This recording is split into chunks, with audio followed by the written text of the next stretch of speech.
여러분 안녕하십니까? 이정명TV의 이정명입니다. 이정명TV가 보내드린 희망의 메시지는 그동안 희망의 속삭임과 행복발전소라는 이름으로 프로그램을 보내드렸습니다. 5월의 주제는 행복한 동행입니다. 오늘은 행복한 동행 첫 번째 시간으로 다시 한번 아이를 키운다면 이라는 제목으로 시를 소개해드리겠습니다. 프로그램을 보내드리고 있는 오늘은 5월 1일 5월의 첫날입니다.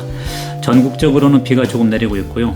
맑고 화창한 날을 기대했던 분들은 조금 실망이 되기도 하겠지만은 우리나라 날씨처럼 간간히 비가 내리는 것은 하늘의 커다란 축복입니다.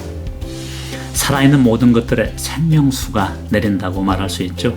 언제인지는 모르지만 사람들의 욕심으로 기후 변화가 생겨서 가뭄이 계속될 수도 있기 때문입니다. 비가 내리면 우선은 식물과 나무가 푸르게 되는 것은 물론 산불도 예방이 되고요. 지하수가 풍부하게 되죠. 또 더불어 지나치게 너무 편리한 것에 익숙해진 우리에게 차분하게 생각할 시간도 줍니다. 하늘이 거저 내려주시는 자연의 혜택인 물과 공기, 다시 한번 감사한 마음을 갖는 오늘이 되었으면 좋겠습니다. 네, 봄꽃들이 모두 물러가고 실록이 싱싱하게 피어나고 있는 5월은 가족과 가정의 소중함을 생각하게 하는 어린이날과 어버이날이 있습니다. 비가 개이면 하늘은 더욱 높게 푸르고 산은 초록으로 뒤덮일 것입니다. 그 가운데 울려 퍼지는 아이들의 해맑은 웃음은 하늘이 주시는 최상의 선물입니다. 평화입니다. 간혹 없었으면 좋았을 어린아이들에 대한 어른들의 무지막지한 행동이 우리를 부끄럽게 하기도 합니다. 어린이의 마음이 어떠한가를 나타내는 이야기 하나를 소개해 드리겠습니다. 어떤 초등학교 교사가 이제 갓 입학한 7살짜리 아이들에게 물었습니다. 얘들아, 세상에서 가장 큰 것이 무엇이지? 한 어린 소녀가 대답했습니다. 우리 아빠요. 그 대답을 들은 또 다른 남자아이가 대답합니다. 아이는 최근에 동물원에 다녀왔습니다. 선생님, 코끼리가 제일 커요. 그러자 다른 여자아이가 말합니다. 내 눈이 세상에서 가장 커요. 이 말을 들은 교사는 당황해서 아이에게 물었습니다. 얘야, 그게 무슨 뜻이야? 아이는 또박또박 대답을 합니다. 내 눈은 저 애의 아빠도 볼 수 있고 코끼리도 볼 수 있어요.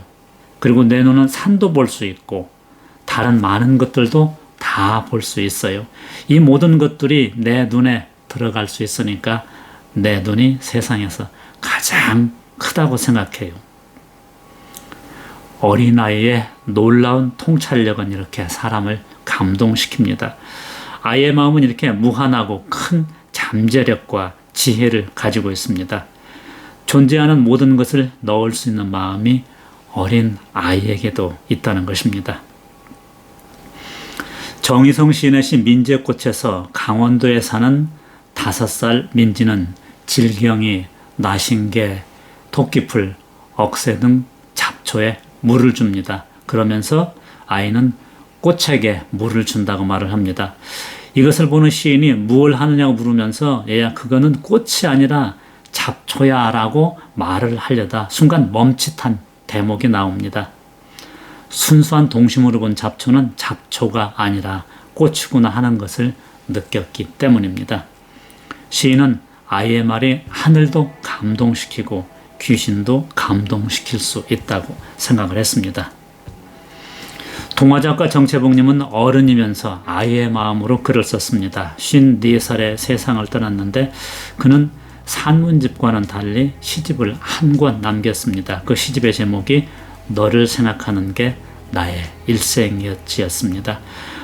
여기에 실린 엄마가 휴가를 나온다이라는 시를 보면은 엄마를 그리는 어린이의 간절한 마음이 절절하게 다가옵니다. 엄마가 휴가를 나온다면 하늘나라에 가 계시는 엄마가 하루 휴가를 얻어오신다면 아니 반나절 반시간도 안 된다면 단 5분 그래 5분만 온데도 원이 없겠다.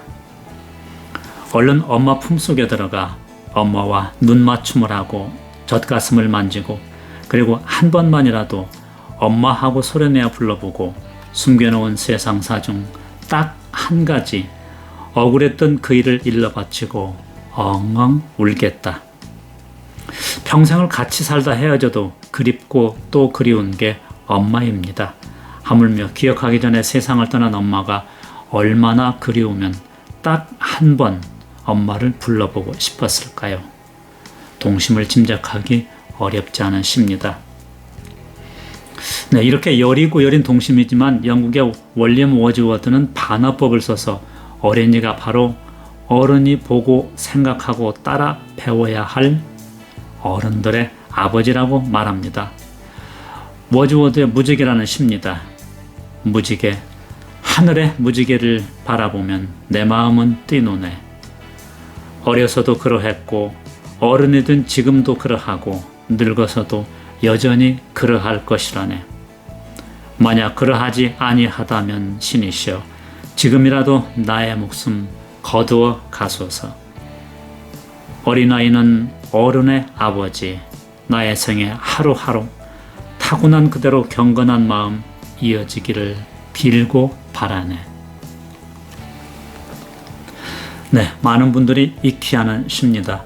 번역상으로 일부 표현이 다르긴 해도 어린이는 어른의 아버지라는 대목은 모두 똑같고 기억하시는 내용일 것입니다. 네, 시인은 순수한 어린이의 마음을 동경했을 것입니다. 사실은 우리가 보호하고 양육하고 있는 어린이가 얼마나 순수하고 어른이 보고 배워나가야 하는 대상인 것을 너무 잘 알고 있습니다. 시인도 그러했을 겁니다. 그만큼 우리 어른들은 여러 가지로 무뎌져 있다고 볼 수 있습니다. 여기에서 무지개는 신비의 상징입니다. 구약 성서에서도 무지개는 하느님과 노아 사이 계약의 상징으로 나타납니다. 어른들은 아마도 비견 후 나타나는 7가지 색깔의 영롱한 무지개를 찾아 정신없이 달려가던 어린 시절이 있었습니다. 정채봉님의 무지개라는 시에도 이런 장면이 연상됩니다. 무지개, 첫눈이 듣던 날 바다 먹자고 입 벌리고 쫓아다녀도 하나도 입안에 듣지 않아 울음을 터뜨렸을 때 얘야 아름다운 것은 쫓아다닐수록 잡히지 않는 것이란다. 무지개처럼 한 자리에 서서 입을 벌리고 있어 보렴 쉽게 들어올 테니까. 나이 50이 되어 왜 그날의 할머니의 타이름이 새삼 들리는 것일까? 오래전에는 비만 오면 소나기라도 한 차례 내리게 되면 하늘에 걸린 무지개를 쉽게 볼 수가 있었습니다. 하지만 지금은 시대가 변해서 1년에 운이 좋아야 빌딩 사이로 걸친 무지개를 한두 번 볼 수 있을 뿐입니다. 구약에 하느님이 말씀하신 내용은 무지개를 보면 계약을 새롭게 깨우치라는 것이었고 워즈워드 역시 우리 마음이 무뎌지는 것을 경계하고 있습니다. 성서는 직설적으로 마음을 무디게 가지지 말라고 하십니다. 신약성경 히브리서에는 오늘 너희가 그분의 소리를 듣거든 마음을 완고하게 갖지 말라는 표현이 3번이나 연이어 나옵니다. 사람의 마음이 무뎌지고 완고하게 될 때 선한 본성을 잃어버리고 그러다 보면 하나님의 축복을 잃어버리기 때문입니다.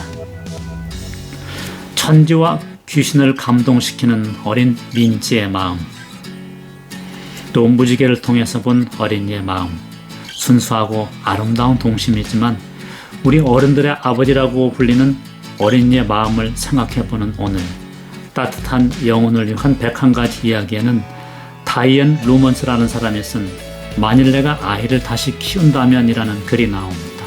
소개해드리겠습니다. 만일 내가 아이를 다시 키운다면 아이와 함께 손가락으로 그림을 그릴지언정 손가락으로 명령하는 일은 덜 하리라. 아이를 바로잡으려 하기보다는 아이와 하나가 되려고 노력하리라. 시계에서 눈을 떼고 아이를 더 많이 바라보리라. 더 많이 알려 하기보다는 더 많은 관심을 갖는데 마음을 쓰리라. 하이킹도 더 많이 하고 연도 더 많이 날리리라. 놀면서도 심각하기보다는 진지한 유희를 즐기리라. 들판을 더 많이 뛰어다니고 별들을 더 오래 바라보리라. 껴안기는 더 자주 하고 다투기는 덜 하리라. 덜 단호하고 훨씬 더 많이 긍정하리라. 자존감을 먼저 세워주고 집은 나중에 세우리라. 힘에 대한 사랑을 가르치기보다 사랑의 힘을 더 많이 가르치리라.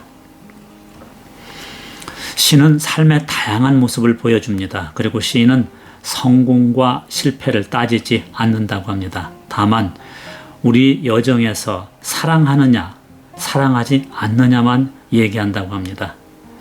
보기만 해도 저절로 사랑이 우러나오는 대상이 바로 우리 여정을 이어갈 어린 아이들입니다. 거칠고 험악한 우리가 만든 그 힘든 여정이 그나마 웃음이 있고 행복이 있고 평화가 있는 것은 엄청난 재화도 아닙니다. 우리를 질리게 하는 그 어설프고 알량한 권력도 아닙니다. 세상의 평화를 위해 일생 기도하면서 희생하는 수도자들과 우리를 웃게 하는 어린이들의 마음이 있기 때문입니다. 이정명TV가 보내드리는 이정명의 행복한 동행 첫 번째 이야기, 내가 아이를 키운다면은 나태주 시인의 시 끝끝내를 보내드리면서 마치겠습니다. 끝끝내. 너의 얼굴 바라봄이 반가움이다. 너의 목소리 들음이 고마움이다. 너의 눈빛 스침이 끝내 기쁨이다. 끝끝내 너의 숨소리 듣고 내 옆에 내가 있음이 그냥 행복이다. 이 세상 네가 살아있음이 나의 살아있음이고 존재 이유다. 태어날 때 사랑으로 태어났고 갈 때 남겨놓는 것도 역시 사랑이라고 그럽니다. 행복한 5월 하루 보내시기 바랍니다.